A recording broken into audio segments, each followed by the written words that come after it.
साथ जोड़ के जन्नत में दाखिल हो जाएगा। इतना बड़ा मकाम हुजूर ने अता फरमाया, इतना बड़ा मकाम अता फरमाया। नबी पाक हजरत आयशा सिद्दीका रज़ी अल्लाह तआला अन्हा फरमाती हैं, मेरे पास एक औरत आई तो मैंने उसे, उसके साथ 2 बेटियां थी उसकी, मेरे पास 3 खजूरें थी, मैंने उस बीबी को दे दी। 2 बेटियां थी। उस औरत ने क्या किया, मैं देख रही थी, माँ थी ना और बेटियों की माँ थी। उसने पहले एक एक खजूर दोनों बेटियों के मुंह में डाली और फिर जो खजूर उसके पास बच गई, मेरा ख्याल था ये खाएगी, लेकिन उस माँ ने उस खजूर के 2 टुकड़े किए और वो भी अपनी बेटियों के मुंह में डाले। हजरत आयशा सिद्दीका फरमाती है, उसका अमल इतना हसीन था, उस बीबी के इस अमल के अंदर इतना हुस्न था कि मेरी आंखों में भी वो बात रह गई, दिल में भी रह गई, रूह में भी समा गई। उसके हुस्न और तासीर को मैं भुला न सकी। शाम तक वो कैफियत, वो अंदाज, वो उस औरत का तर्ज, उसका वो अंदाज मेरी तबीयत के अंदर बार बार मुझे उसकी तरफ मुतवज्जे करता रहा। शाम को महबूब तशरीफ लाए, नबी करीम सल्लल्लाहु अलैहि वसल्लम शाम को जब तशरीफ लाए तो हबीब पाक अलैहिस्सलाम को मैंने बतलाया, मैंने कहा हुजूर बीबी आई थी, उसका चेहरा बता रहा था कि भूखी है, लग रहा था कई दिनों से खाना नहीं खाया।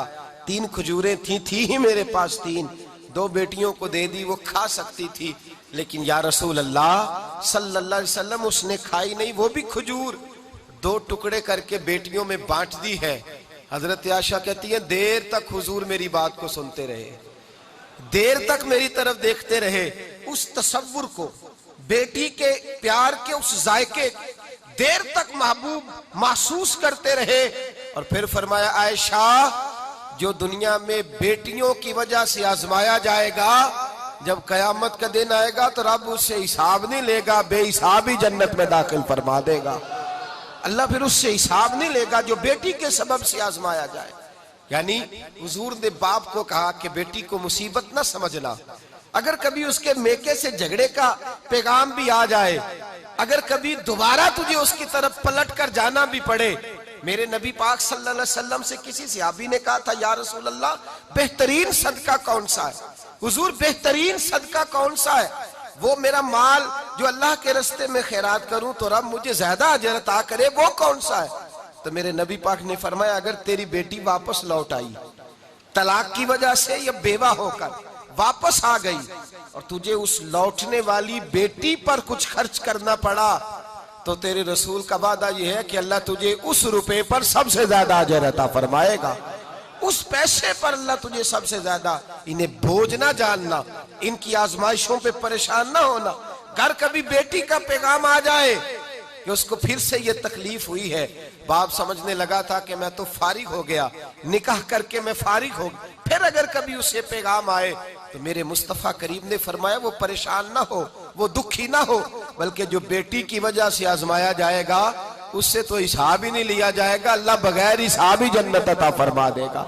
इतना बड़ा मकाम, इतनी बड़ी अजमत और फजीलत अल्लाह के रसूल ने बेटियों के माँ बाप को अता फरमाई। बेटियों के माँ बाप इस चीज को समझें कि वो तो एजाज हासिल कर रहे हैं, उनको तो अल्लाह तबारक व तआला ने फजीलत दी है बेटी देकर, उनके लिए तो खुदा ने रहमत का सामान किया है। आज भी, हाँ, आज भी इस दौरे जदीद में, इस दौरे शऊर में आज भी ऐसा होता है कि जो मिठाइयां बेटों के पैदा होने पे बंटती हैं वो बेटियों के पैदा होने पे तकसीम नहीं होती। आज भी हमारे जमाने में भी जो रंग माँ बाप का बेटे की विलादत पर होता है वो बेटी की विलादत पे नहीं होता। ओ खुदा के बंदे, बेटा तो नेमत होता है, नेमत का हिसाब लिया जाएगा, और बेटी तो रहमत होती है। जब बेटी पैदा होती है तो समझ ले खुदा ने तेरी खताएं बख्श दी है, तेरे लिए रिज्क के दरवाजे भी खोल दिए हैं, रहमत के दरवाजे भी खोल दिए हैं, उसने तो तेरे ऊपर फजल किया है। यहाँ तो तुझे ज्यादा मिठाई बांटनी चाहिए, यहाँ तो तुझे ज्यादा एजाज का ख्याल करना चाहिए, और यहाँ तूने तवज्जो ही नहीं की। तो याद रखिए, बेटी को अजमत दी इस्लाम, फजीलत दी। एक पहलू बेटी को और भी याद रखना है कि जहां बेटी को फजीलत अता फरमाई वहां बेटी की जिम्मेदारी भी लगाई। जहां बेटी को फजीलत अता की वहां बेटी की, मेरे रसूल पाक अलैहिस्सलाम ने फरमाया, बेटियों घरों में ठहरी रहो, खामंद की फर्मा बरदारी करो, गोया अपने माँ बाप की इज्जत का पास और लिहाज करो। फरमाया घरों के अंदर ठहरी रहो, बाहर निकलोगी तो शैतान तुम्हें ताड़ेगा। अपने माँ बाप का ख्याल करो, अगर तुम इस हाल में दुनिया से जाओगी तो रब तुम्हें बेहिसाबी जन्नत अता फरमाएगा। बेटी की जिम्मेदारी भी लगाई।